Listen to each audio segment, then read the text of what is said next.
Bonjour citoyens. Aujourd'hui nous allons aborder le conflit le plus meurtrier et décisif de l'histoire de France, la Première Guerre mondiale.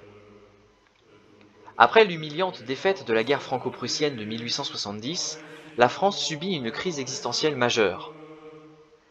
Privé de l'Alsace-Moselle, annexé au tout nouvel empire allemand unifié, le pays entame une réflexion en profondeur sur les raisons de sa défaite, tout en étudiant une future revanche. Les efforts sont menés sur l'instruction publique, rendue obligatoire par Jules Ferry, ainsi que le service militaire universel masculin. Malgré cela, la classe politique, craignant une confrontation perdue d'avance face à l'Allemagne, délaisse la revanche pour la constitution d'un empire colonial de substitution. À l'été 1914, un enchaînement de crises nationalistes au sein de l'empire austro-hongrois amène à un jeu d'alliances européennes. La France, alliée de la Russie et du Royaume-Uni, est ainsi attaquée par l'Allemagne, alliée de l'Autriche. Des millions de citoyens français sont mobilisés, une nouvelle guerre commence. Les premiers affrontements aux frontières témoignent de la supériorité initiale des Allemands, qui ont su mobiliser et déployer plus rapidement leurs troupes que les alliés franco-britanniques. Durant un mois entier, les Français vont reculer, accusant de terribles pertes, jusqu'à 25 000 morts en la seule journée du 22 août. Mais en septembre, après avoir enfoncé les lignes françaises de plusieurs centaines de kilomètres, l'armée allemande est à bout de souffle.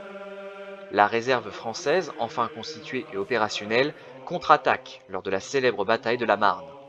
Celle-ci révèle la capacité d'adaptation de l'armée française et souligne l'importance stratégique des nouveaux moyens de locomotion comme l'automobile ou l'aviation. Après le recul allemand, le front se stabilise. Une nouvelle forme de guerre apparaît, incarnée par les tranchées.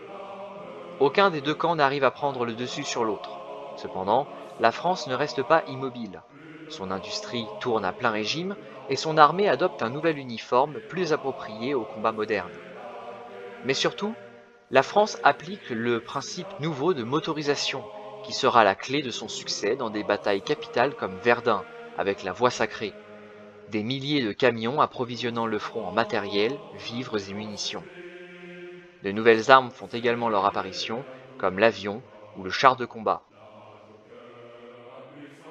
En 1918, la France est ainsi devenue la première puissance industrielle et militaire d'Europe. Son armée compte des chefs compétents, au rang desquels les maréchaux Joseph Joffre, Philippe Pétain et Ferdinand Foch. Ces aviateurs sont réputés être les meilleurs du monde, avec les fameux as Fonck, Guynemer ou encore Ningesser. Enfin, le pays est dirigé par Georges Clemenceau, qui a réussi à insuffler une dynamique nouvelle, voire de l'espoir, dans un conflit qui semblait interminable. Les contre-offensives de l'été 1918, ainsi que la supériorité stratégique des Français, achèvent l'armée allemande qui demande l'armistice. Le conflit, qui reste le plus meurtrier de l'histoire nationale, aura coûté 1 400 000 morts et plusieurs autres millions de blessés de guerre, dont les gueules cassées. Si elle est victorieuse, la France est exsangue et doit composer avec des alliés qui veulent maintenir l'équilibre des puissances en Europe et donc éviter une hégémonie française. Finalement, la paix avec l'Allemagne s'annonce plutôt comme une trêve, que la Seconde Guerre mondiale ne manquera pas d'interrompre.